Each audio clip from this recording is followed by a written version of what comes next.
your administration do to keep the county's taxes down while continuing to maintain essential services?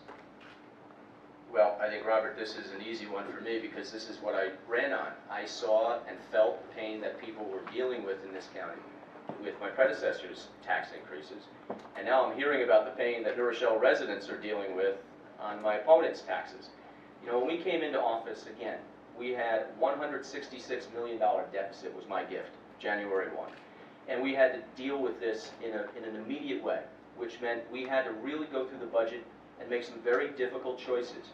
But we've been able to do that and steady that ship, and we haven't raised the tax levy at all. In fact, we've cut the tax levy 2% over the last 3 years. Now, that may not even buy a couple Starbucks for the next year, but you know what?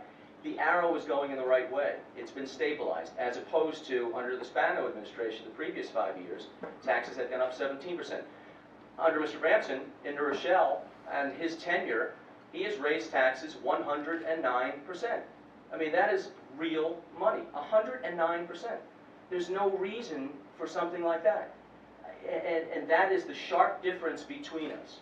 In fact, he's not only raised the property tax, he's raised every tax he can get his hands on. And he created new ones because he ran out. So this is the problem, and in New Rochelle, they haven't dealt with it. Throwing more money at a problem is not going to fix it. We said we're going to take a hard stand here. We are not going to ask for more money because we don't need it. Right now, we've got to work on expenses, and that's what we did. Our budget is smaller today than it was 4 years ago. I suspect we're about to get a rebuttal. We are indeed. You know, the Fair Campaign Practices Committee, an independent, nonpartisan organization, found that Rob's claims about New Rochelle were wrong in almost every regard. 5 falsehoods in a single 30-second ad. And that last statistic he mentioned is a classic example of taking a number out of context in order to create a misleading impression. Because that 109% is over 18 years. And if you look at the same period of time in all the big cities of Westchester County, turns out that the rate in New Rochelle was the lowest. And today, New Rochelle has the lowest municipal tax rate of those same cities. In fact, in the town of Mount Pleasant, where Rob served as a town board member, if you look at those 18 years, you'll find that the increase is almost exactly the same as it was in New Rochelle. The problem with Rob's strategy is he's looking only at the 1/6 of our bill that goes to county government, when what's relevant to all of us is the total amount we're paying for public services. And as I said earlier, in the last 4 years, property taxpayers have shelled out more than $800 million for property tax increases. This is not mission accomplished. And what we have to do is deal with the level of duplication and waste among dozens of municipalities and dozens of school districts, all doing things separately that they could be doing together. And that doesn't mean eliminating villages or smaller school districts. It means creating a framework that lets them work together on things like road resurfacing, back office administrative and planning functions, flood mitigation, fleet maintenance, distribution of payroll and taxes, all the things that where we could be achieving economies of scale and efficiencies by doing things on a regional basis. That is not happening to any significant degree right now.